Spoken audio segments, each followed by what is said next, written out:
psychologists are in demand in the UK. That's something that I got from that meeting. None of the people I had there were struggling to get a job.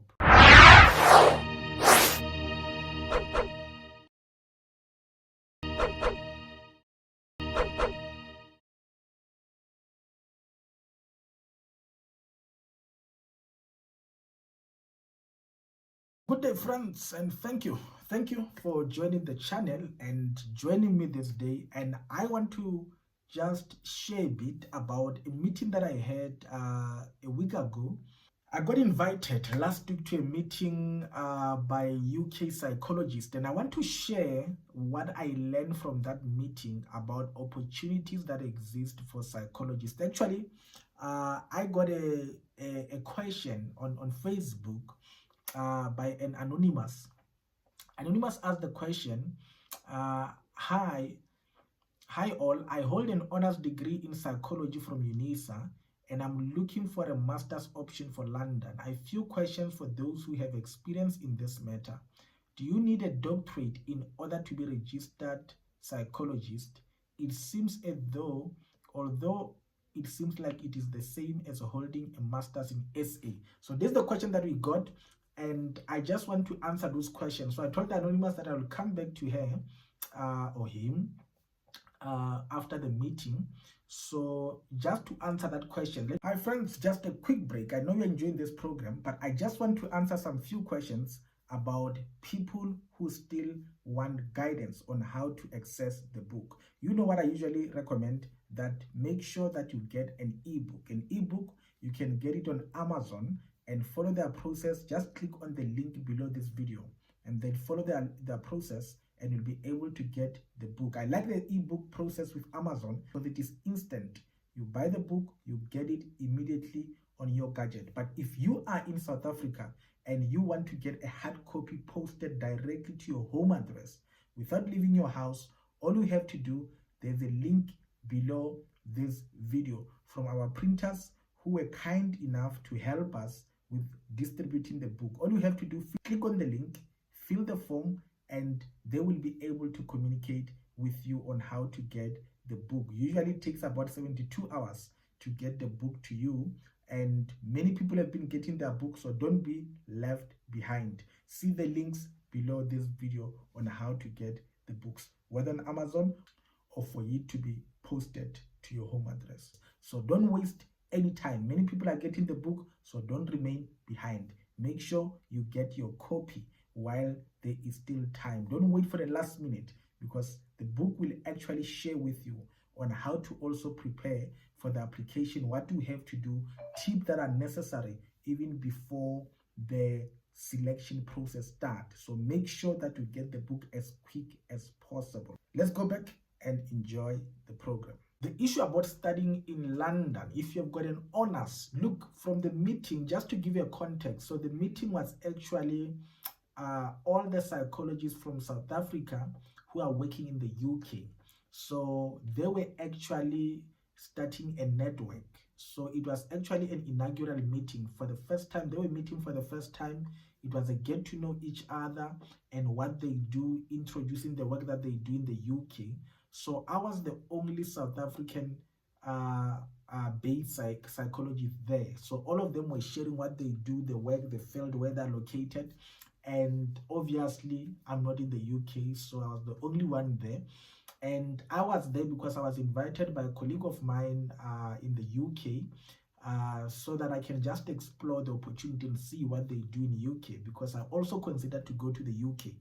So in terms of going to the UK, obviously I took into consideration various factors which I think you need to take into consideration if you want to consider relocating. Number one, obviously you need to consider the family context. If you are not married, if you've got no kids, it's just you are basically just packing your bags and going, and you are leaving your siblings and parents.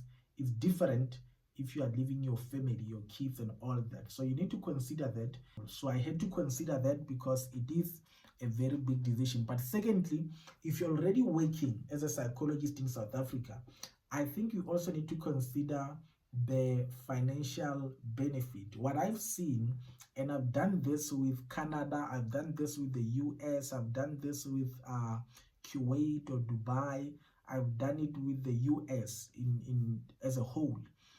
You see, when it comes to relocating, I've done this. So what I'll do, I'll look at the salary prospects of this particular jobs outside the country.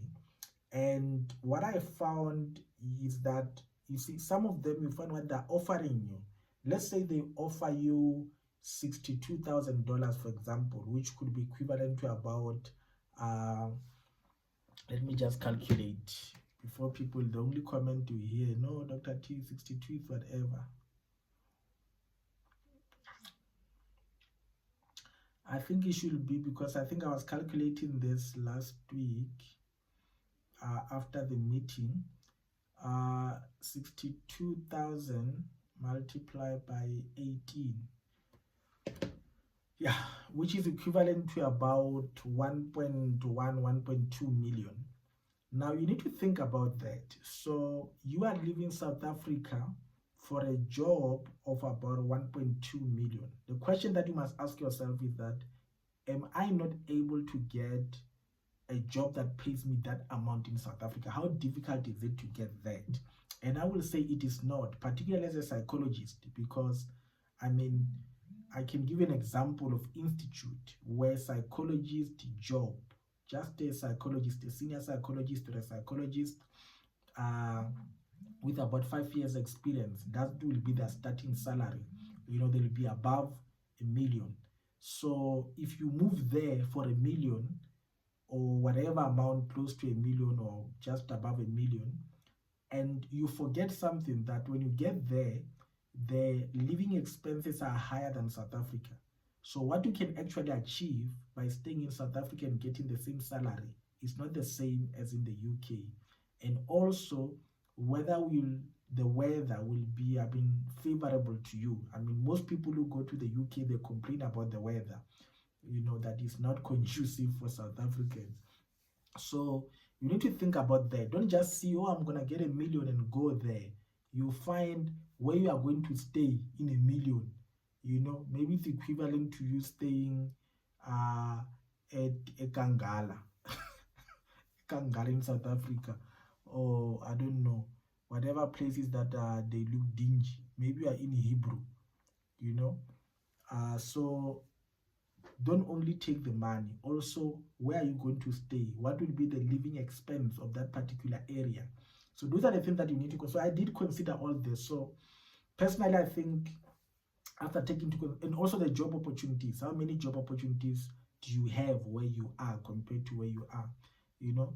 So I haven't had much or struggle, particularly in psychology, for me to be pressured to leave, you know.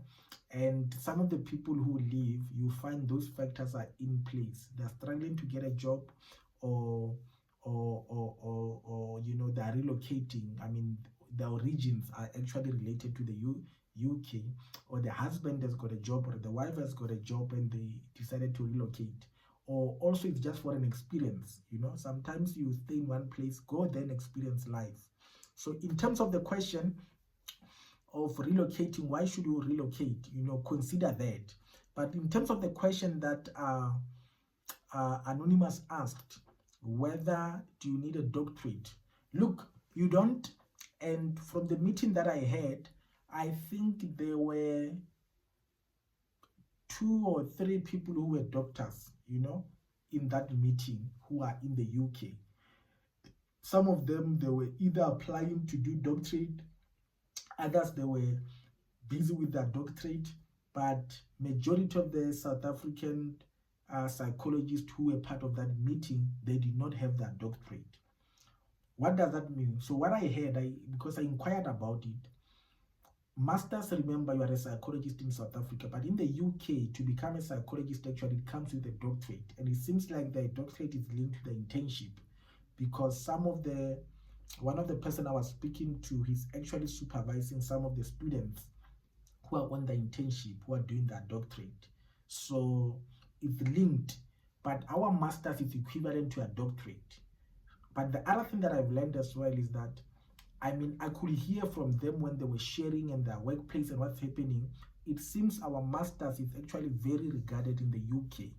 So the training that we get in here, I mean, some graduated from UNISA, some graduated from UP, some from Stellenbosch, from all places around South Africa.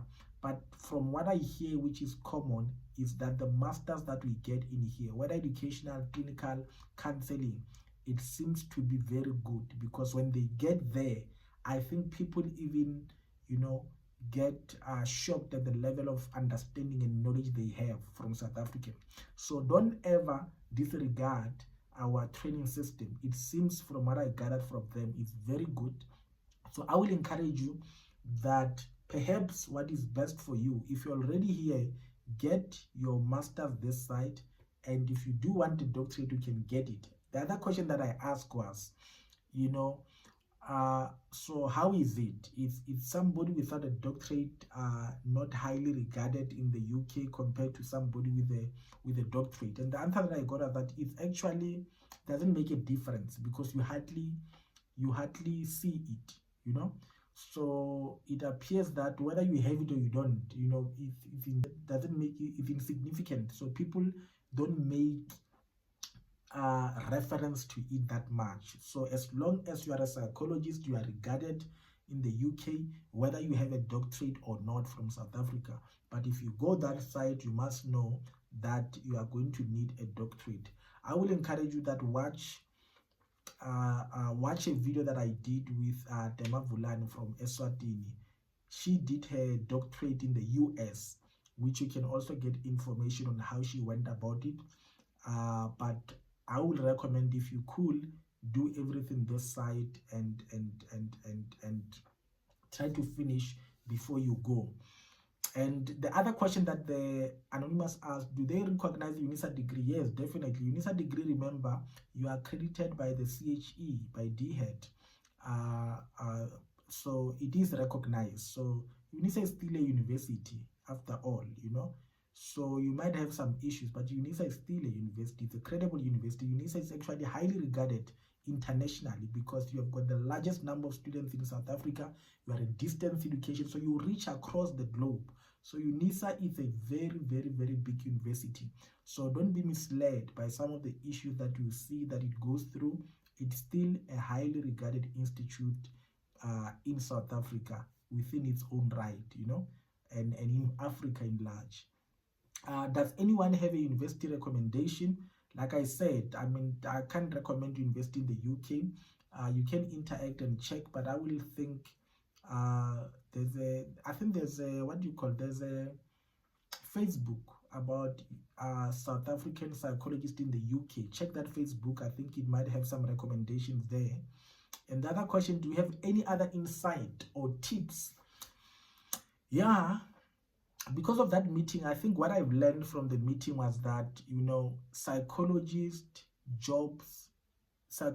are in demand in the UK. That's something that I got from that meeting. None of the people I had there were struggling to get a job.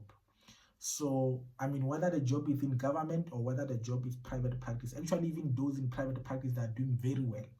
And I remember somebody commenting to say, you know what, he had to overwork herself to get clients here, but also to deal with all the clients she had. But she doesn't work too much that side, and she still has, you know, enough in terms of income on the work that she does. So make sure that, I mean, that one is not even a question. So in terms of jobs, UK psychologists are in demand. And one thing that they also recommended me was to check the adverts. And you can also do that. Just go to to LinkedIn, type psychologist and filter it to the UK. You'll be shocked at the amount of works.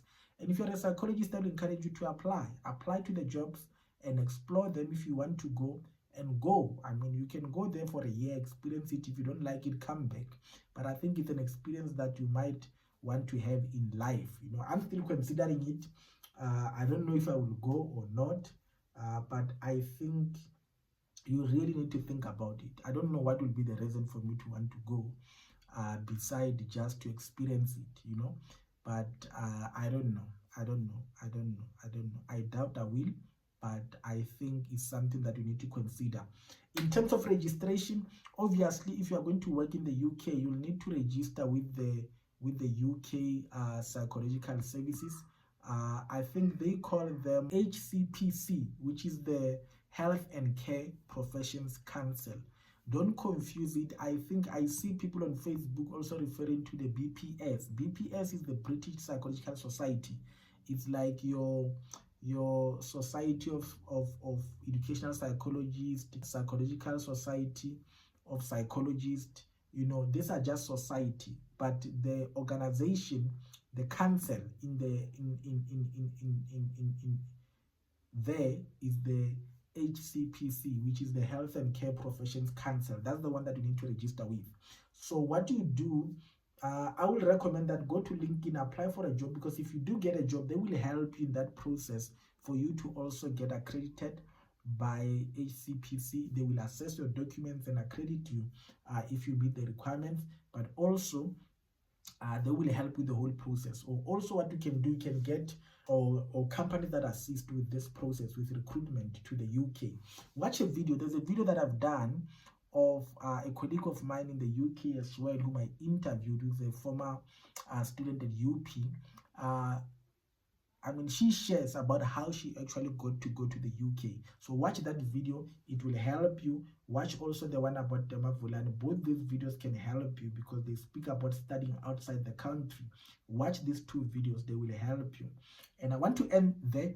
I hope I was able to answer the anonymous, but also about the meeting. Maybe just to wrap up about the meeting. The meeting that I had, it was all the psychologists. They were sharing about their experiences, what happens in the UK, and they told me that opportunities are a lot, particularly those who want to work in psychopathology, psychological issues, those who want to work in autism. I think it's one of the big things. Autism, learner support, such psychological disorders of learners. Educational psychologists, they are high in demand. Educational psychologists, they are very, very high in demand. Clinical psychologists, very high in demand. So this is an opportunity that I think most of you who always have issues about jobs in South Africa, watch this video. I think check out these opportunities. I think they might be able to be a solution to you. So let me end there. I hope I was able to answer you, anonymous. And if anybody's watching this has got the similar questions, I encourage you that send me the questions. I prefer a video questions because then I can put it here. People can hear you asking the question. Just make a quick video and send it either on our Instagram page or on Facebook. You can send it to me or send it on our WhatsApp page, and I'll be able to play it here and answer the question. So ask any question and then I will answer you like I did with anonymous. So let me end there. I hope you will take advantage of these opportunities. But the other thing that I forgot to share, was that, you know, if you work in the UK as well, they've got opportunities for hybrid where people can actually, you know, can work at home and also work on the side, which means you can actually have multiple jobs, because some of them you find are contracts. And that is why people who are in practice, they're actually able to make a lot of money because they can actually hold several jobs at a time, which means it can also give you the flexibility if you want to travel back home now and then. So I think these are opportunities, because I remember I inquired about one of the jobs and I saw it as hybrid, and they told me, no, because you're in South Africa, it might be difficult because at some point you need to have face-to-face meeting. So which means you can hold a job like that where you are in South Africa, where you are in the UK, but because it's a hybrid, now and then you come home and you can do other things. So I think you need to think about it creatively. That is why I'm saying, if you are a psychologist and you want to exploit it, it's an opportunity that you've got nothing to lose. Just check it out and see if it's something that can work for you. Let me leave it there and encourage you that you continue living life to the fullest. I'm out.